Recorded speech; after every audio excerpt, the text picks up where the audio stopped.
Pozdravljeni, jaz sem Valentina, fizioterapevtka, pa vam bom danes pokazala, kako se pacienta pravilno v postelji obrne in pa pravilno tudi usede. Pa če najprej kar začnemo, fajn je, da si posteljo dvignete na vašo višino, nekje tako, da je v višini dlani. Potem pa pacienta prosimo, da roko pokrči gor, noge probamo pokrčiti. Pacient proba pokrčiti, koliko lahko sam, drugače mu pomagamo mi.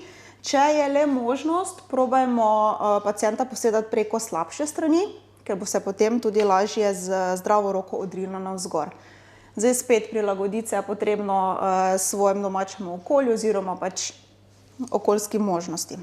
Dajte mi drugo roko in potem pacienta ali preko roke ali preko ramen in preko kolen vodimo, da se obrne na bok.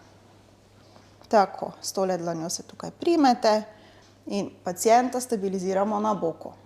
Potem ga vodimo, da kolena da navzdol, lahko pokrči kolena navzdol sam ali pa pomagamo mi. Gremo s koleni navzdol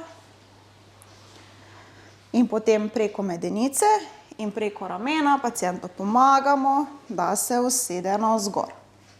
Ko z rokami se opre na vsako stran in potem posteljo spustimo navzdol.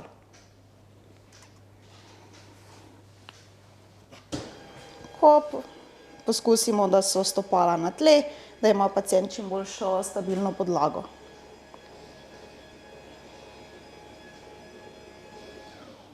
Takole.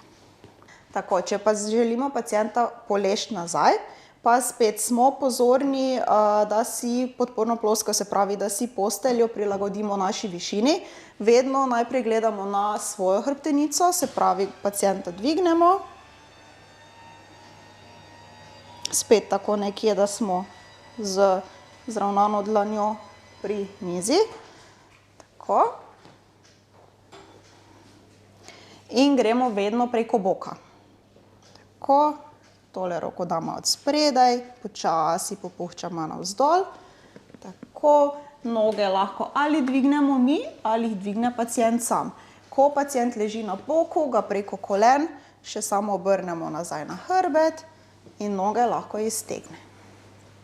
Tako. Pri vsem tem spodbujamo pacienta, da se obrača, poseda čim bolj samostojno, koliko pač zmore. Mi mu pa pomagamo samo v tistih stopnjah, tistih prehodih, pri katerih opazimo, da ima težave. Tako. V naslednjem posnetku pa vam bomo pokazali, kako izvesti transfer iz postelje na invalidski voziček.